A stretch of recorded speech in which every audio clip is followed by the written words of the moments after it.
નમસ્કાર, હું છું કૃપાલાલ. ખબર ગુજરાતની મહિલા સ્પેશિયલ સિરીઝમાં આપ સૌનું સ્વાગત છે. અત્યાર સુધી ઉડાનની આ સિરીઝમાં આપણે જામનગરની એવી મહિલાઓ વિશે જોઈ ગયા છીએ કે જેમનું જીવન બીજા માટે પ્રેરણા બની શકે તેમ હોય, કે જેમને શૂન્યમાંથી સર્જન કર્યું હોય. જ્યારે આપણે જામનગરની એવી મહિલાઓ વિશે વાત કરી રહ્યા છીએ ત્યારે જામનગરના પ્રખ્યાત એવા નેહાબેન કઈ રીતે ભૂલાય.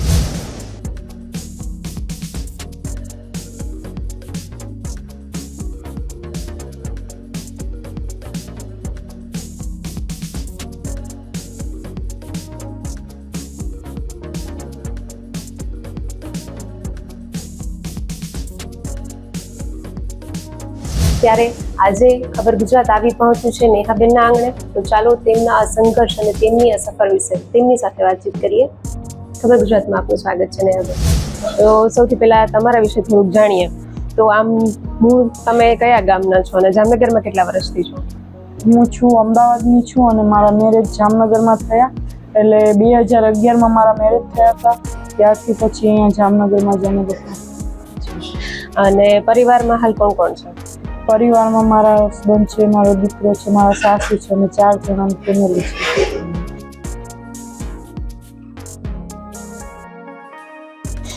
આજે આ પાણીપુરીનો બિઝનેસ છે જે તમે એક ડગથી શરૂઆત કરી, તો એ લગભગ ક્યારથી આ ફિલ્ડમાં છો તમે? સમજો ને કે મેં 2012માં જ સ્ટાર્ટ કર્યું હતું પાણીપુરીનું. મારા મેરેજના 2-3 મહિના પછી જ અમે લોકોએ મારા હસબન્ડે ચાલુ કર્યું હતું. બરાબર, એટલે લગભગ 11માં મેરેજ થયા અને 12માં શરૂ કરી દીધું. બરાબર. તો શું મતલબ એ જે શરૂઆત હતી એની પાછળ શું હતું, કે એવો ઉદ્દેશ્ય શું હતો અને કેવી રીતે તમે શરૂઆત કરવાનું નક્કી કર્યું? શોખ હતો અમને. અમારે પહેલેથી સૂપનો બિઝનેસ હતો, ખાણીપીણીનું થોડું ઘણું હતું. અમને શોખ હતો કે સાંજે એવું કંઈક નાનું મોટું કામ કરીએ અને તો શું આપણે વાંધો ન આવે, ફેમિલીમાં થોડો સપોર્ટ થાય પૈસા બાબતે આ તે એવી રીતના. અને જે રીતે તમે વાત કરી કે પરિવારમાં સાસુ પણ છે ને આપણે દીકરો પણ છે, તો તમે ઘર પરિવારની જવાબદારી તો દરેક સ્ત્રીને હોય જ છે, અને સાથે સાથે તમે આ પણ એક નવો શરૂઆત કરી, તો એ કઈ રીતે તમે બેલેન્સ કરી લો છો? એ તો હવે ભગવાનની દયા છે કે બધું સાથે થઈ જાય છે, એક હિંમત હોય એવી. એક મહિલા ઉદ્યોગ સાહસિક તરીકે જ્યારે તમારું નામ લેવાતું હોય છે કે તમે પોતે તો પગભર થયા છો, પણ સાથે આજે જામનગરના ઘણા બધા એવા લોકોને પણ તમે પગભર કર્યા છે. ત્યારે ટીમની વાત કરીએ તો તમારે ત્યાં અત્યારે હાલ ઘરે અને ત્યાં બ્રાન્ચ પર કેટલા લોકોનો સ્ટાફ હશે, કેટલી ટીમ હશે?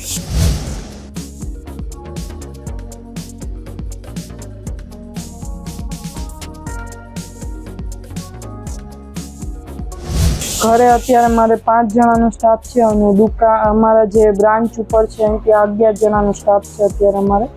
એટલે અત્યારે લગભગ જામનગરમાં કેટલી 3 બ્રાન્ચ છે કે 4 બ્રાન્ચ? 4 બ્રાન્ચ છે અત્યારે અમારે.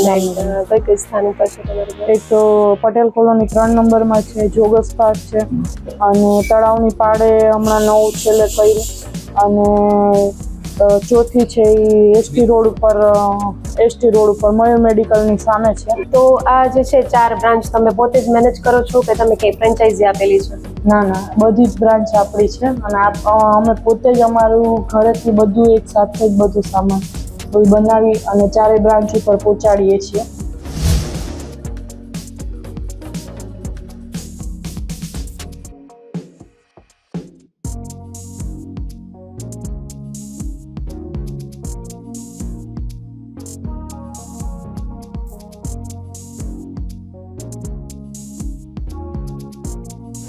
ખાણીપીણીનો જ્યારે વાત આવે ત્યારે એક હાઇજીન છે એ ખૂબ મેન્ટેન કરવું પડતું હોય છે ત્યારે, અને ટેસ્ટ પણ મેન્ટેન કરવો પડતો હોય છે. તો ટેસ્ટમાં તો લગભગ વાંધો નથી કે તમારો જે કંઈ ટેસ્ટ છે એ દરેક લોકો સુધી પહોંચી ગયો છે અને ફેવરેટ છે. ત્યારે હાઇજીનની વાત કરીએ તો તમે કઈ રીતે ધ્યાન રાખો છો અને કઈ રીતે હાઇજીન મેન્ટેન?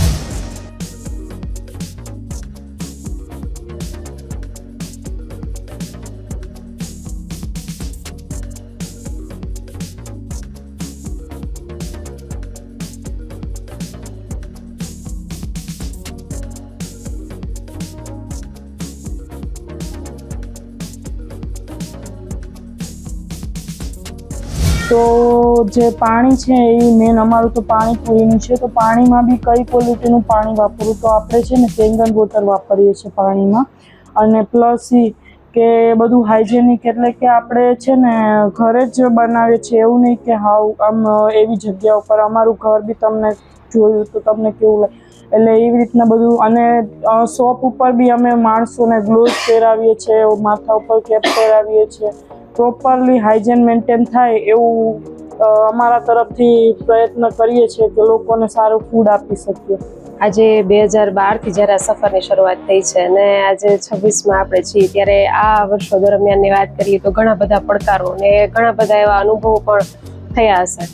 વચ્ચેનો એવો સમય અમુક કપરો પણ આવ્યો હોય, તો એના વિશે જો તમે અમારી સાથે કાંઈ શેર કરવા માંગો? ધંધો એવું વસ્તુ છે કે આપણે બધું ઘર ને ધંધો ને બધું ભેગું લઈને ચાલવું હોય, એટલે નાના મોટા પડકાર તો આવવાના જ છે, સમજી લો. એટલે પછી થોડું આપણે આપણી રીતના એડજસ્ટ થઈ જતું, એટલે વાંધો ન આવે. અને એવું નથી, કોરોનાનો સમય હતો ત્યારે તો બધાને જ આવ્યું હતું, સમજી લો. કારણ કે બધાના જે આજે નોકરી ધંધા બધું બંધ થયું હતું, તો એ તો બધા માટે ચેલેન્જ હતું.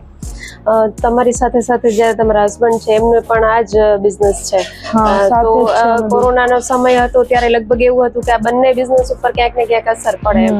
તો એ સમયે ઘરનું ચલાવવું કે પછી એ બધું કેવી રીતે તમે મેનેજ કર્યું?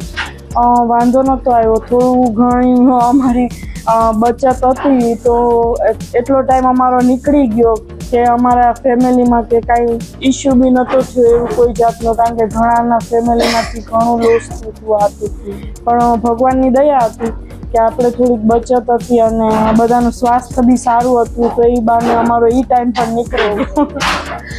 જ્યારે કોઈ પણ મહિલા છે એ ઘરની બારે ઉમરો ઓળંગી અને કંઈક નવું કરવાનું નક્કી કરે છે, ત્યારે પરિવારનો સાથ સહકાર છે એ ખૂબ મહત્વનો રોલ ભજવતો હોય છે. ત્યારે તમારી વાત કરીએ તો તમને પરિવારના ટેકા વિશે તમે શું કહેવા માંગો છો? મારા પરિવારે મને ખૂબ ખૂબ સપોર્ટ કર્યો હતો અને મને આગળ વધવામાં બહુ મદદ કરી છે.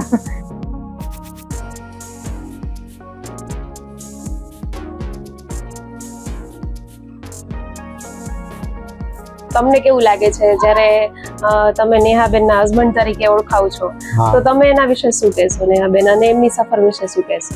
ના, એને પણ ખૂબ મહેનત કરી છે. જ્યારે ટૂંકમાં અમારા મેરેજ થયા હતા ને ત્યારે એટલું બધું સારું નહોતું, અને અમે બે મળીને થઈને થોડુંક ટૂંકમાં એક સાહસ કર્યું કે ભાઈ, પહેલાં હું જોબ કરતો હતો ટૂંકમાં એક રિલાયન્સ સ્માર્ટમાં. પછી અમને એવું લાગ્યું કે ટૂંકમાં સાંજે થોડાક ફ્રી હોય છે તો કંઈક નાનેથી કંઈક એવું ચાલુ કરીએ. અને એ ટૂંકમાં ત્યારે તો બહુ સાવ એકદમ સામાન્ય હતું.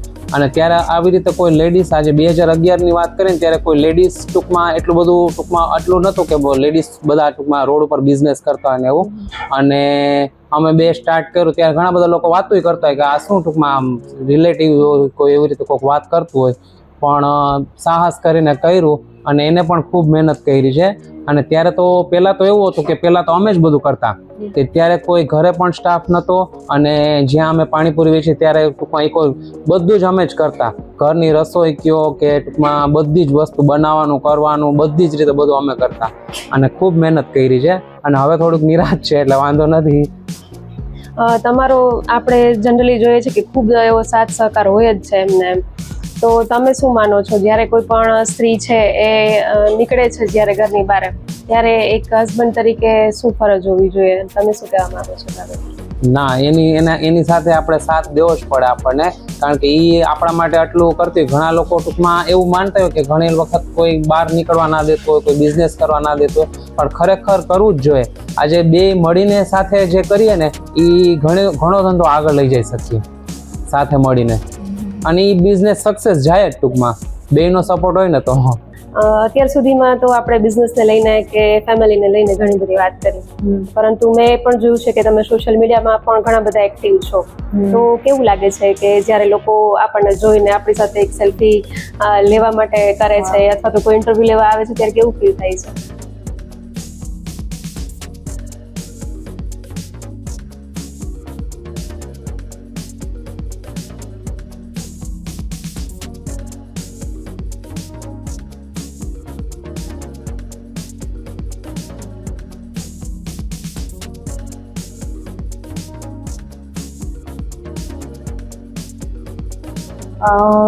આમ થોડુંક નર્વસનેસ આવે, પણ એમ કે આપણને કોઈ આપણું શું કહેવાય કોઈ આપણને જોઈને આપણને મળવા આવે છે અને જોવે છે કે આ લોકો આટલી તરક્કી કરે છે અને આપણા ઉપર સારું એવું ઓલું આમ શું કહેવાય કે રાજી થાય છે જો લોકો જોઈને, અને લોકોને એવું થાય છે કે હું બી આ લોકો જોડે ફોટો પડાવું કે એવું થાય, તો મને બી ગમે છે લોકો આવે છે તો એવું નથી.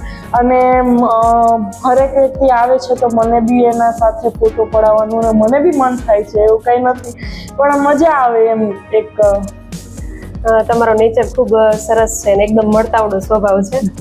પણ જે રીતે વાત આપણે કરી કે સોશિયલ મીડિયા છે તો દરેક સિક્કાની બે બાજુ હોય એમ સોશિયલ મીડિયામાં ક્યાંક ને ક્યાંક અમુક ગેરફાયદાઓ પણ છે. તો આપણે ખાસ કરીને એ જોતા હોય છે કે અત્યારે જે કંઈ લોકો સોશિયલ મીડિયામાં એક્ટિવ હોય ને રેગ્યુલર કન્ટેન્ટ આપતા હોય તો ક્યારેક કોઈ એવી અલગ છે કે વિચિત્ર પ્રકારની કમેન્ટ્સ પણ આવતી હોય છે. તો એને લઈને તમે શું કહેવા માંગો છો? એવું નથી કે જો લોકોને એવું હોય છે કે આ લોકો આટલું સક્સેસ તરફ જઈ રહ્યા છે તો પાછળ એવું નથી કે મારી વાત કરું છું, જે લોકો બી હોય બધા એની પાછળ ખૂબ મહેનત હોય છે. તો તમે કોઈને પોઝિટિવ રિવ્યૂ આપો તો માણસને આગળ વધવાની ધગશ વધે છે. બીજું કે જો તમે એ લોકોને ખરાબ રિવ્યૂ આપો છો તો એ લોકોને તો કદાચ ફરક પડે કે ન પડે, પણ એની પાછળ જે સફળતા હોય છે એ લોકો જાણતા હોય છે. ઘણા લોકો બી એવા હોય છે એની સાથે જોડાયેલા હોય છે તો એ લોકોને એવું જવાબ તો એ પણ તમને દઈ શકે છે, પણ શું કહેવાય કે એ લોકોનામાં એટલું આ માણસાઈ હોય છે કે કોઈને ખરાબ રીતે જવાબ ના દેવો. કારણ કે કોઈ બી જો પોતાના વિશે ખરાબ લખતું હોય સામેવાળું તો કોઈ સહન તો કરવાનું જ નથી, પણ સામેવાળાની એટલી માણસાઈ કહેવાય કે તમને આવો ખરાબ રિવ્યૂ નથી આપતા સામે કે જવાબ નથી આપતા. ચોક્કસ તમે જે વાત કીધી એ બરોબર છે અને આ સાથે હું પણ એક વાત ચોક્કસ ત્યાં એક કહેવા માંગીશ કે જે લોકો સોશિયલ મીડિયા પર એક્ટિવ છે અને રેગ્યુલર અમુક કન્ટેન્ટ બનાવીને આપે છે તો એમને પણ મહેનત પડતી હોય છે આ કન્ટેન્ટ બનાવવા માટે. જો તમારી પર્સનલ ચોઇસ છે, તમને શું ગમે છે અથવા તો નથી ગમતું એ તમારી ચોઇસ છે, પણ એના મતલબ એવો નથી કે તમે કોઈ પણ પ્રકારની કોઈ પણ વ્યક્તિનું કે મહિલાનું માન સન્માન ન જળવાય એવી કોઈ કમેન્ટ કરો, એ તમને કોઈ હક નથી. જો તમને કોઈ કન્ટેન્ટ પસંદ નથી આવ્યું તો તમે એમને પર્સનલ ડીએમ કરીને પણ કહી શકો છો, પરંતુ આ જે કમેન્ટ જે તમે જાહેરમાં કરો છો એ કદાચ એમનું નહીં પણ તમારું વર્તન અથવા તો જે તમારા સંસ્કાર છે એ ક્યાંક ને ક્યાંક પ્રદર્શિત કરતું હોય છે. તો હું પણ સોશિયલ મીડિયાના માધ્યમ દ્વારા એવા લોકો જે ખાસ કરીને તાકીને બેઠા હોય છે કે ક્યારે આવે અને ક્યારે હું આમાં કમેન્ટ કરું, એવા લોકો માટે ખાસ આ એક સંદેશો છે. ઘણી બધી વાત કરી આપણે ઘર પરિવાર અને બિઝનેસની, ત્યારે આટલા વ્યસ્ત શેડ્યુલ વચ્ચે તમે જે રીતે બધું મેનેજ કરો છો, પણ તમારા વિશે જો થોડુંક જાણવું હોય તો તમને હું એ પૂછીશ કે તમારી પસંદગી શું છે, તમને શું વધારે ગમે છે, કયા કયા શોખ છે તમારા? શોખમાં તો જો મારો શોખ હતો એ મેં મારા બિઝનેસમાં પ્રવર્ત્યો છે, અને બધાને એવું હોય કે ક્યાંય ફરવા જવું હોય કે એવું કાંઈ એવો બધા શોખ બધામાં હોય, અને મને પણ એવું જ છે કે મારો શોખ હતો એ મેં મારા બિઝનેસમાં ડાયવર્ટ કરી નાખ્યો, બરાબર. અને બીજું કે ફરવા જવું છે કે એ તો બધાને ગમતું જ હોય તો મને બી ગમે છે, અને ઘણા બધા શોખ હોય કે ભાઈ નવી નવી વસ્તુ કરવાના, આ તે ઘણા શોખ છે એમ. એટલે લગભગ આખા જામનગરને સરસ મજાની એક ટેસ્ટી પાણીપુરી ખવડાવવાળા નેહાબેનની વાત કરીએ તો તેમને ફૂડમાં સૌથી વધારે શું ગમે છે?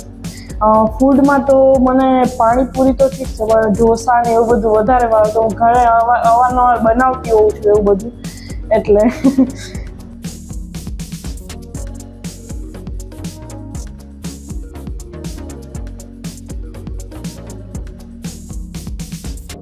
અને જ્યારે જામનગરની મહિલાઓને એક સુંદર મજાનો મેસેજ આપવાની વાત થાય કે તમે છે કે તમારા જીવનમાંથી ઘણી બધી મહિલાઓને પ્રેરણા મળે, તો તમે શું મેસેજ આપશો મહિલાઓને? હા, ઘર માટે તમે લોકો શું કહેવાય તમારા પરિવારને સપોર્ટ કરી શકો તો તમને કોઈ એવી વ્યક્તિ હોય કે જે ખૂબ શું કહેવાય એમનો પરિવાર થોડોક પૈસા ટકે થોડું ઓછું કમાતા હોય તો તમે આગળ તમારી લાઈફમાં ઘણું બધું કરી શકો છો. એવું નથી કે ઘણા લોકોને એવું હોય છે કે ઘરની અંદર બેસીને જ ઘરની બહાર નથી જવા દેતા, તો તમે ઘણા બધા એવા ધંધા હોય છે કે તમે ઘરની અંદર બી બેસીને કરી શકો, તો જરૂર ને જરૂર તમારા પરિવારને મદદરૂપ થવાની કોશિશ કરો. તો આ હતા જામનગરના નેહાબેન. કે જેમને પોતાના જીવનમાંથી ઘણા બધા લોકોને પ્રેરણા આપી છે. જ્યારે પરિવારને જરૂર હોય છે ત્યારે પરિવારને ટેકો પણ આપ્યો છે અને પોતાનો જે શોખ છે તેને વ્યવસાયમાં ફેરવીને તેમને એક આજીવિકા બનાવી લીધી છે. ત્યારે તમે પણ તેમના જીવનમાંથી ઘણું બધું શીખી શકો એમ છો. જો તમારા ધ્યાનમાં આવી કોઈ મહિલાઓ હોય કે જેમને શૂન્યમાંથી સર્જન કર્યું છે તો અત્યારે જ ખબર ગુજરાતનો સંપર્ક કરજો. અમે તેમના સુધી પહોંચીશું અને તેમને તમારા સુધી પહોંચાડીશું. આપ ખબર ગુજરાત સાથે જોડાયા અને જે કંઈ આપણા સંઘર્ષ અને સફર વિશે અમારી સાથે વાતચીત કરીએ બદલ આપનો ખૂબ ખૂબ આભાર. થેન્ક યુ તમને પણ.